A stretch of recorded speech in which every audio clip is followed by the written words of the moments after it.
Hello and welcome back to another episode of World of Warships Legends. I'm your captain, Random Stegosaur, and today we are sailing the Tier 5 American light cruiser, the Dallas.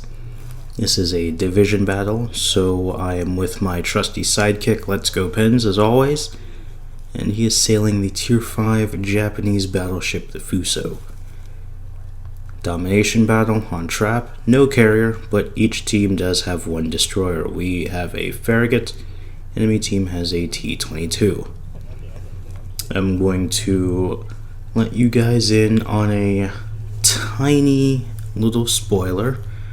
I do kind of cock this up. I make a bit of a blunder out of this at the end.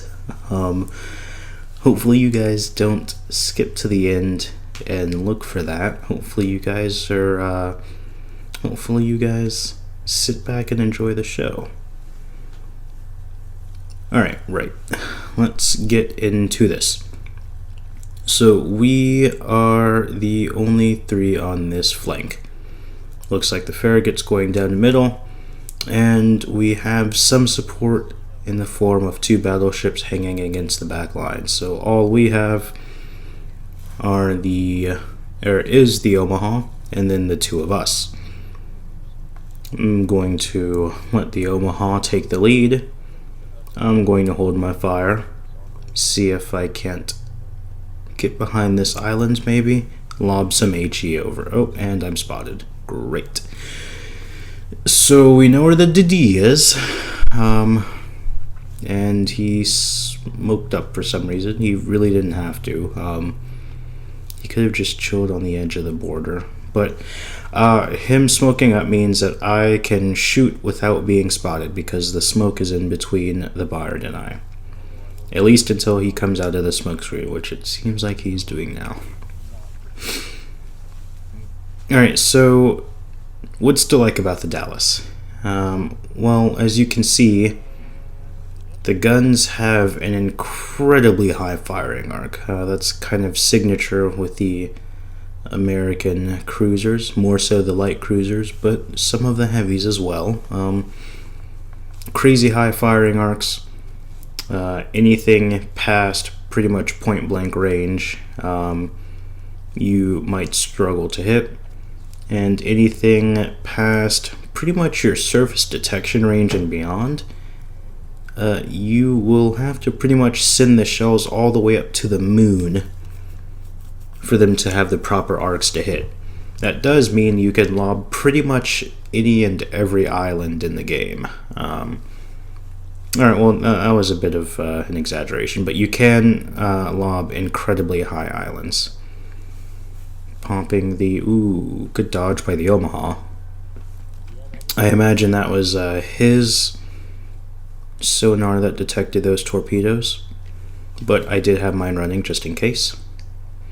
Now the T-22 has made a bit of a blunder himself. He is getting pelted by my high explosive and some extremely effective armor piercing from who I am guessing is my division mate. So the T-22 I don't think is going to survive this. I mean, if he does, that would be pretty impressive. Oh, yeah, no, he's definitely not going to survive this. He keeps shooting his guns, and I believe he is too close to the Omaha. So that is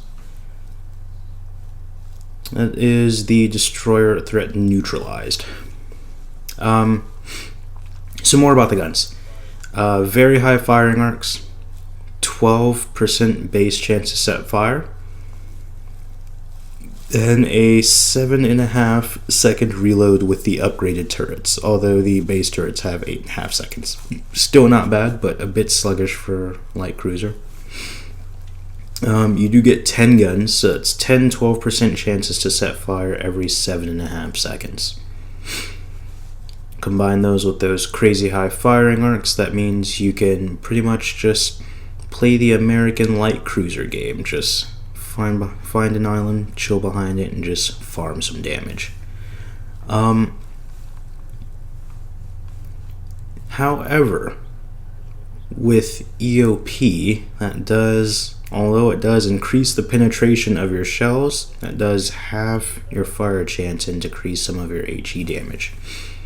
So with this Norman Scott build I'm running, I think he's 14 Legendary 2. Combined with Andre Roux for his plus 3% chance to set fire, I currently have an 8.5% chance to set fire with only a 10% decrease in HE damage. Alright, so we're going to turn our attention to B. It looks like our Farragut has capped uncontested. But it looks like the enemy team has quite the strong force over at the end of the map.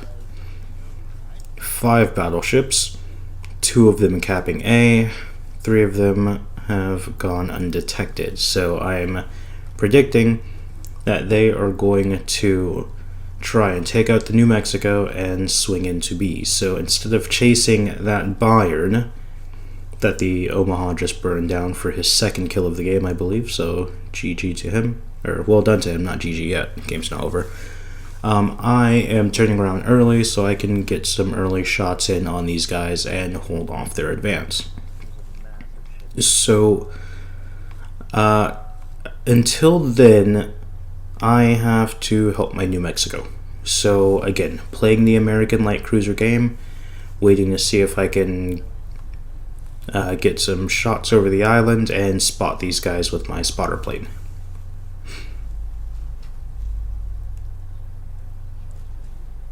So other than the guns, what's good about this ship? Well, the concealment's not bad.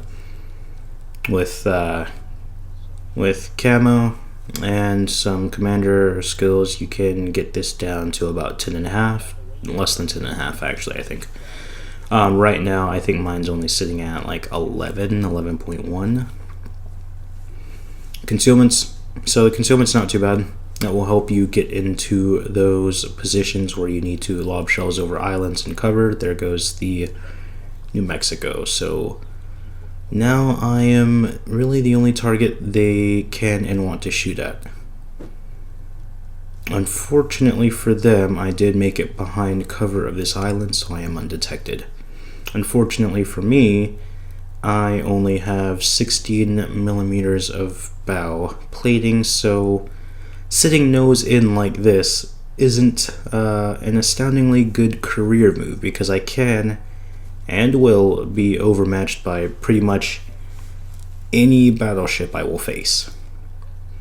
So instead of staying nose in, I'm going to wait for the Texas to shoot, and then we're going to see if we can sneak up to this island right here. That will help me contest B, and that will also get me out of line of fire from these big battleship guns.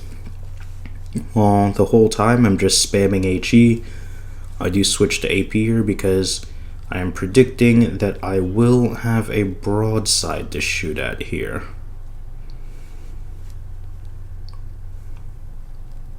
So 10 152 millimeter guns will absolutely wreck this Pensacola if he decides to come around the corner. But it doesn't look like he's dumb enough. Actually, no, he is retreating to the safety of his battleships. They have finally caught up with him.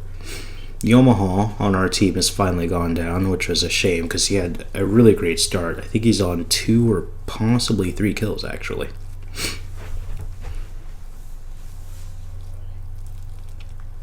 So I could actually, no, it looks like I'm going to chill here for a little bit. Yeah, I don't quite have the shell arc to lob over this. I am too close to the island.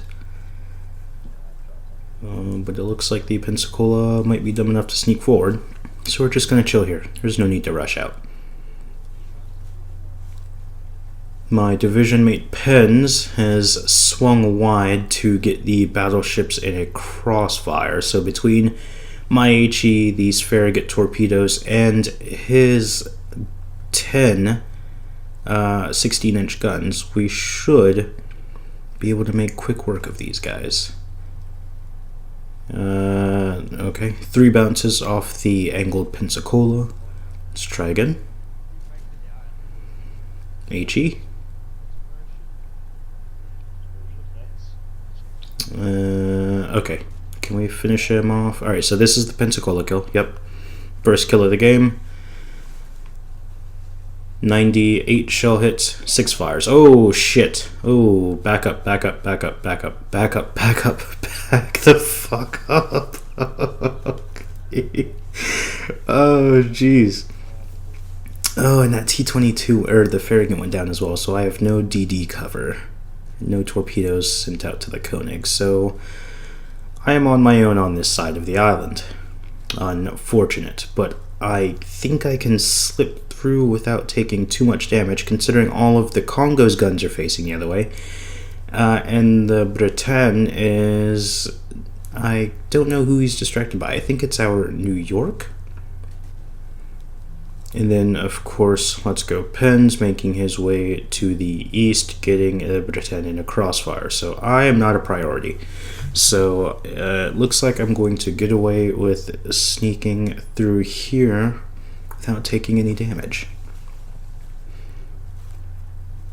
And now we are going to exit out of World of Warships Legends, and we're going to load up Farming Simulator 2021. Alright, this is 8.5% chances to set fire every 7.5 seconds. With the extra penetration of EOP, I can quite literally just rain down on these guys. I mean, and I'm getting decent RNG with the fires too. 7 fires. 8 fires and 150 shell hits. That's decent considering I have EOP running. Anyway, I see shells coming in over the horizon and I dodge. Oh, I would also like to add, so I do not have Ingenious on this. I can't remember what Norman's got. I think his is Armed and Ready. Where it tells you how many people are currently aiming at you. I do not have that on this, or I have it, but not in this video. So you do have to rely on your map awareness when you're in situations like this, just farming, because tunnel vision will be a thing. You get so caught up in farming damage, you don't see shells coming at you, and then next thing you know, you get blapped. I'm not saying that that's what happens or anything. Anyway, so we're at 96,000 damage, 10 fires, damage is ticking up. We still have a lot of work to do though, and then that's when I spot the Congo. Now, the Congo, Bretagne, and the Texas are all sailing together. There is a force of 4 battleships here. So this is like every, fire starter's like wet dream. This is where you want to be. Where you don't want to be is on the receiving end of a whole bunch of 14, 15, and 16-inch shells. Oh, shit. Oh, speak of the devil. Oh, alright. Oh. Alright, that could have been a lot worse. So we are going to get out of here while we still have our health pool. It's okay though, we can absolutely outmaneuver these guys and make it behind island cover with sustaining minimal damage. And as long as I stay alive and don't get absolutely wrecked, and not show broadside, we can win this game. And I get away. Oh, I do not get away. Okay, never mind. I do not get away. So with 1 minute to spare, I absolutely blundered that. Although, let's go Penn's my division mate, taking a cracking shot and trying to pull back a win With 1 minute left on the clock, I absolutely blundered that. And that is going to be a win for the enemy team. No solo warrior for him, unfortunate. Guys, I just want you to know, I think about this match every night before I go to bed.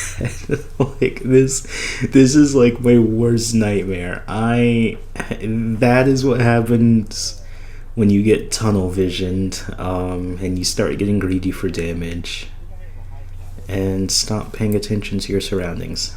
So with 123,000 damage, 1 cap, high caliber and witherer. I believe he was at 100k damage as well, 2 kills. That is going to be a loss for us. And all I had to do was pay attention to my surroundings, not get tunnel visioned, and most importantly, not get broadside. So what did I do? I didn't pay attention to my surroundings. I got greedy, got tunnel visioned, and I gave broadside. But it happens to the best of us. So I hope you guys enjoyed the video. Leave a like and subscribe if you haven't already. It helps my channel out so much, for more people to see my videos, because I like sharing them with you guys. But I will catch you next time. Peace.